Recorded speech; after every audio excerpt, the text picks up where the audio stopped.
Hello YouTube, this is IE Guy. Today I have for you a comprehensive endgame guide for Berserker in Lost Ark. So now this is for the Western release. Everything used here is gonna be a little bit different probably compared to the other guides that already exist, some of them even before Lost Ark came out in the West.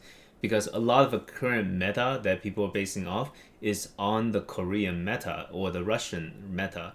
And we do not have the in-game contents that they do, so a lot of the engraving choices will be different because this is going to be far from the optimized setup, because it will take us weeks if not months in order to reach the Ultra Endgame where some of the item and engraving choices makes sense. As this guide is tailored towards the players who have already reached endgame as Berserker, I'm gonna just go into different systems without too much explanation, but I do also have a beginner-friendly guide for Berserker on my channel as well that you're welcome to check out.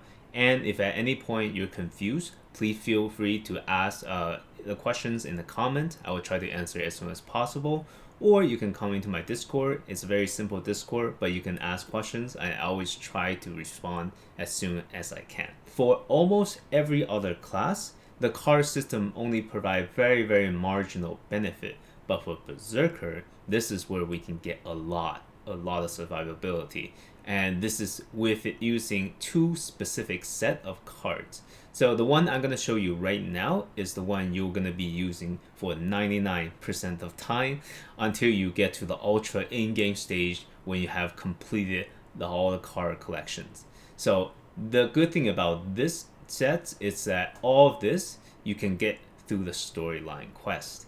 So as you progress through the storyline, you're going to encounter all these NPCs you see here. So the first set we're going to take advantage of is going to be the We'll Meet Again set. So if you don't already have these cards, don't worry. As you progress to Shushire, Rahundel, you're going to actually obtain them just by doing the storyline quest. These are NPCs you're going to encounter and help as you finish their specific quest. They're going to provide you these cards. But once you equip these three cards, you can go all the way down to Nature's Elemental. So this is also very good because we get these cards as well for free after completing the storyline. So this is the card we're going to want to equip. So now we have pretty much two of these sets available, and the last slot we don't actually have to put in anything because we're not going to get the effect. Now between these two sets we're going to have 12% mitigation and 8% mitigation, so that's huge. But if we can acquire the entire set of Nature's Elemental, we're going to get 3 times 8, so 24% total as opposed to 20 that we have now. So card system in this game is very RNG based. So I don't expect anyone to completely set anytime soon. The next part I want to cover is the engravings. As you can see for myself, I put everything into Mayhem in order to max it out.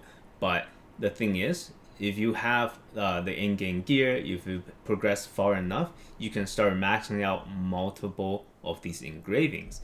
But one thing that people tend to miss in guides that you see in Korea and things, people who just theory craft the best build, is that engravings are really difficult to get until you reach the Ultra Endgame, until you hit tier 3 and things like that. And by that time, you have already mastered the class, so it doesn't even matter. You don't need that information anymore.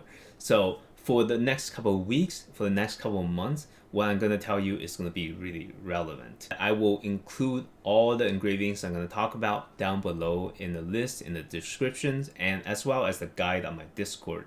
So you can feel free to just follow along, and if you miss like the name of the engraving as I explain it, don't worry. Like, you're going to be able to find that information somewhere down below. So the first thing I want to cover is something that I've been guilty of as well. It's just that when people ask me what engravings are good, in general, what engravings should they get for, I usually just recommend what is effective in the end game. But there's a lot of nuances to it. I'm going to go over everything right now. So if you check Korean versions, if you check a lot of guides of people who just theory crafted based on what is in Korea, what is in Russia, you're gonna see people recommend things like Grudge. They're gonna say Grudge is the best. Always go for Grudge. Or they're gonna say KeenBluntWeapons is the best for Berserker because we have so much crit. You should always go for KeenBluntWeapon. That's actually incorrect. Then until you get to the very end game, until you have so many points on your gear that you can optimize and min-max to the highest degree possible. The reason is that if we take a look at Grudge, it gives you 4% damage to bosses and increase your incoming damage by 20% at tier 1. That's huge drawback. This is not worth it at tier 1. At tier 2, it becomes much better. 10% damage for 20% increased damage taken. So this is going to make you much squishier, but at level 3, you get 20% more damage at the exchange for taking 20% more damage. At that point, it becomes a very, very powerful engraving. But until you can consistently reach tier 3, it's not worth it. Another thing is KeenBluntWeapon. So plus crit damage, and by your attacks have a chance to deal damage minus 20%. It is very, very badly translated. Usually it's just that you do less damage, but your crits will always do more.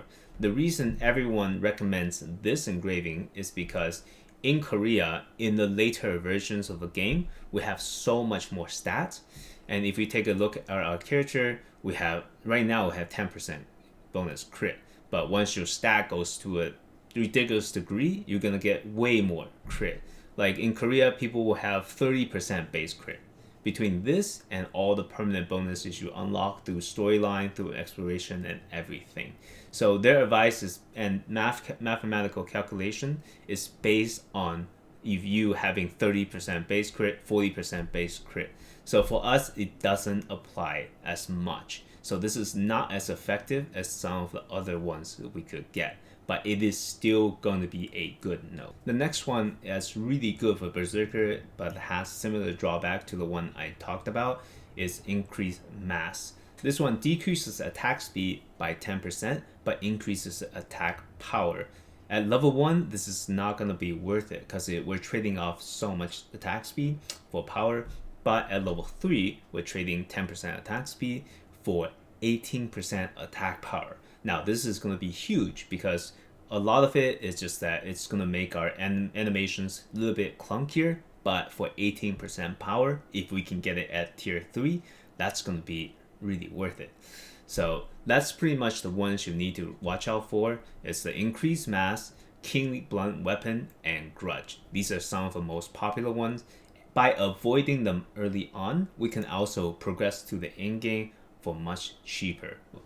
But what I would recommend for NA, for the first 3 or 4 weeks of you playing a Berserker, I'm going to list these down below once again. The first one I'm going to go over has no drawback at all. It is going to be the Raid Captain engraving. The reason this is good is because we get scaling bonuses based on our basic movement speed bonus percentage. So we get a lot more of this than any other class because Berserker in our ultimate state will run much faster. We get 20% movement speed bonus, and when we do the rampage, we're gonna move 15% faster. So this is going to be a lot of movement speed, and if we just do some simple math, we can actually find out that this node is highly competitive versus other damaged nodes. So Raid Captain is going to be one of the best, and personally my highest recommendation for just starting out until we reach the Ultra Endgame, which we're trying to squeeze out just the 1 or 2 percentage points from choosing Grudge and something else. Another one that I'm going to recommend is the Cursed Doll. Now this falls under the same category as some of the ones I recommended earlier, where there is a lot of drawback. You get healing minus 25%. And in exchange, you get some more attack power. So this might look like a terrible drawback, but for Berserker, we do not care about the healing minus 25% because when we're in our mayhem state, in our rampage, we're gonna cap at our 25% HP anyways. So any potion that we use is gonna pretty much heal us to full. Even with a minus 25% healing, we don't really care about that. So we mentioned Cursed All. We saw that it gives 3%, 8%, 16%. It's gonna be Master's Tenacity for us. So for us, Master's Tenacity has outgoing damage plus 3% at 50% or lower HP and scaling up as you go higher. For us, because we're always going to be at 50% or lower HP, Master's Tenacity has no drawback whatsoever. It is also just a straight up bonus to our damage. But we want to focus on getting Mayhem to the highest degree as a priority. If you have a choice between getting Mayhem to 3 versus getting 4 other things to 1, you are going to choose Mayhem to 3. Because if we take a look at this, the benefits of engraving don't scale linearly. 2 isn't just twice as good as 1. 3 isn't just as 3 times as good as 1. If we take a look at tier 1, we have outgoing damage plus 4%. At plus tier 2, we have damage plus 9%. That's already more than twice of what 1 gives. And at 3 is outgoing damage plus 18%. So 18%, as you can probably guess, is more than 4 times as good as the first engraving level. So if you have a choice, always focus on one engraving, get that completely maxed before considering any other. So hopefully that makes sense and you're able to follow along that train of thought. So to max Mayhem, I managed to use skill books to get all my Mayhem points to 12, which means that I equipped it on my character, the Mayhem engraving, twice. Now this is something I covered in my previous video, but it's very relevant, so I wanted to mention it twice.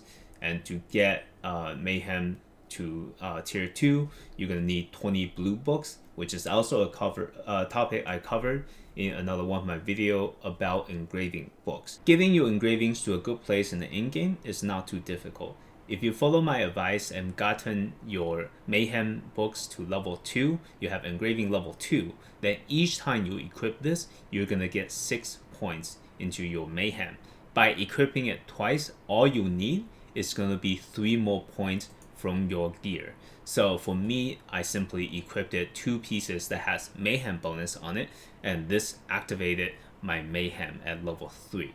So to get the class specific engraving effects on your jewelry, you literally only have to just run Abyss dungeons at the higher tier, and the accessories you get from the Abyss raids, the weekly raid, is going to have one of your class exclusive engravings on it.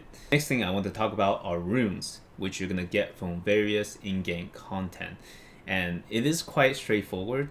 I personally recommend cast speed for everything if you can do it.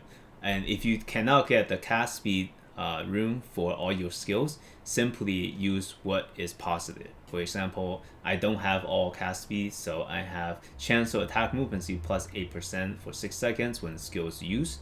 You ideally want this either on the skill you initiate with, for example, or the skill with the lowest cooldown. So that's pretty straightforward, and anything that's positive, you can just go ahead and use it on the skill until you can get all skill casting speed. As for the gems, this is something that is going to unlock well into the tier 2, and as you get more and more runes, you're going to notice that it either increases the damage of specific skills or the cooldown. It's going to decrease the cooldown of specific skills. I will have a separate guide on this, but for now, all you need to know is that you can combine the gems, and what you're trying to look for is pretty much gems that boost the specific skills that you use. One thing you might notice if you follow my previous guide is that there are certain skills I use in both single target AoE build or in PvP because they're so good. And that's going to be Finishing Strike, Tempest slash, Hellblade, Strike Wave, Red Dust, and Sword Storm. These are super powerful skills that are just pretty much better than any other skill we can get as a Berserker. So because of that, when we go and allocate points for gems and things like that, we want to prioritize those specific skills. And that makes gemming your skills very straightforward and very simple. I'm going to have a list for all of this as well down below. Now for the general advice and tips as Berserker, you're going to see footage of me fighting a level appropriate Guardian with some of my friends. And as Berserker, you're always trying to hit them from behind. I try to unleash the Hellblade from behind and hit them where it says back attack, because most of our attacks will be back attacks, so you want to be behind the enemy as you unleash them. Another thing you might notice is that I'm sitting at extremely low HP and I just healed. So before I healed, I was actually sitting at 2k HP.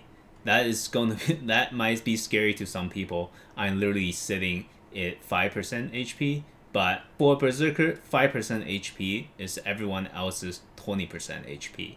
At that point, I knew I could potentially take a light hit, so I wasn't too worried. So I let myself get hit again before I pop the healing potion.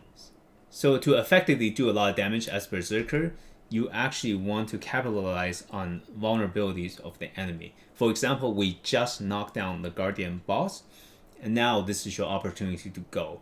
My initial plan going in is that I'm going to always go to the back of the enemy, because most of our attacks are going to be back attacks. What that means is that we do more damage when we hit the back of the enemy, and when you do it correctly, you're going to see the prompt that says back attack come up, so you're not going to be able to miss it.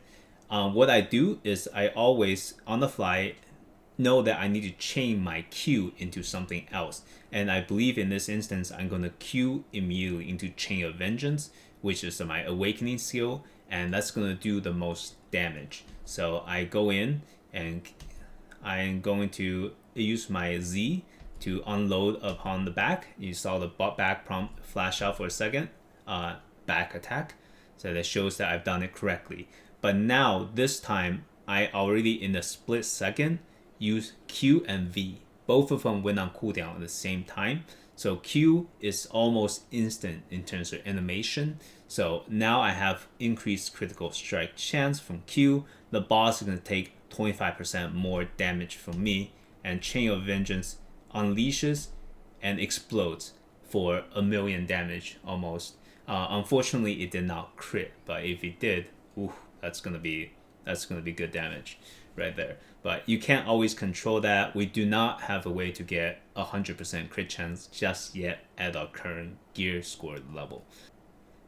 And the reason I did not use the skill Chainsword in my combo there is for one precise reason, is because if you take a look at the chain skill, it says attack type front attack and then counter yes. Because I'm in such a small group with my friends, we do not have someone who's dedicated to countering the boss's attack. So when the boss goes blue and I manage to hit him from the front with an S counter, they will be able to be knocked down and interrupting their skill cast.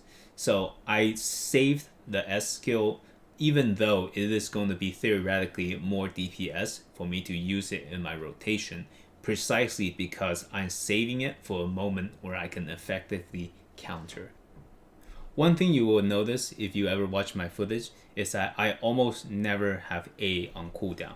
A is the dash skill that you need to, for burst movement, you want to exactly use it to avoid rest skills that are potentially lethal. So if you see the ground effect up, for example, now I'm going to use A in which to dash a distance away, and that's my Berserker simply run out of the dangerous zone.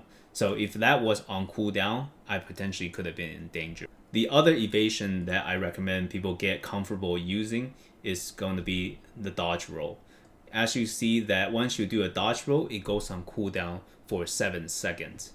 It is going to be the shorter cooldown compared to the A charge skill. So I always prioritize using the dodge roll before I use the charge, because that goes off cooldown faster. And there are situations where you potentially want to use both in order to get out in an emergency. So that is also another tip for staying alive. You want to avoid the hard hitting skills. Use your dodge roll and use your charge effectively to get to safety. The last advice I have is that take advantage of Berserker's movement speed. We do run faster than most other classes, and that leads to interesting situations. Most classes cannot run through a pack of enemies without getting hit. But Berserker, because we run faster, we can actually dodge and weave through a pack of enemy, and by the time their attack animation finishes, we're already past. I literally just ran over this pack without getting hit even once. Now, if you know this, you can go and effectively pull enemies together, gather them in the big mob, and you can just AoE them down once they're all crowded together. So now I started getting hit because I circled back, but I only got hit once going through the entire pack. After you lure everything together, simply AoEing them down. Keep in mind that when you Hellblade, you're constantly hitting enemies around you. So the small enemies are going to be staggered. They're not going to be able to attack you while you're casting the Hellblade. So you can go through the whole time. I didn't get hit a single time doing that. And when I unleash the burst, everything just dies. So that pretty much sums up the guide. All the information I went over can be found down below in the description. And if you can't, please leave a comment down below in the comment section. I'll be more than happy to answer it whenever I get the chance. So as I am able to progress, as I'm able to test for myself the meta in NA, I'll put out more and more in-game update videos, because I don't want to just base what I tell you based on what Korea has, because the gear disparity, the item disparity, everything in terms of gear score, things like that, is just so drastically different. I think it's important to consider the nuances in order to get the most use out of your playtime here in the Lost Ark. Thank you so much for watching. If you like the content, please consider subscribing or sharing the build with other people, and it just really helps me out. There you go. Thank you so much for watching. Have a great day.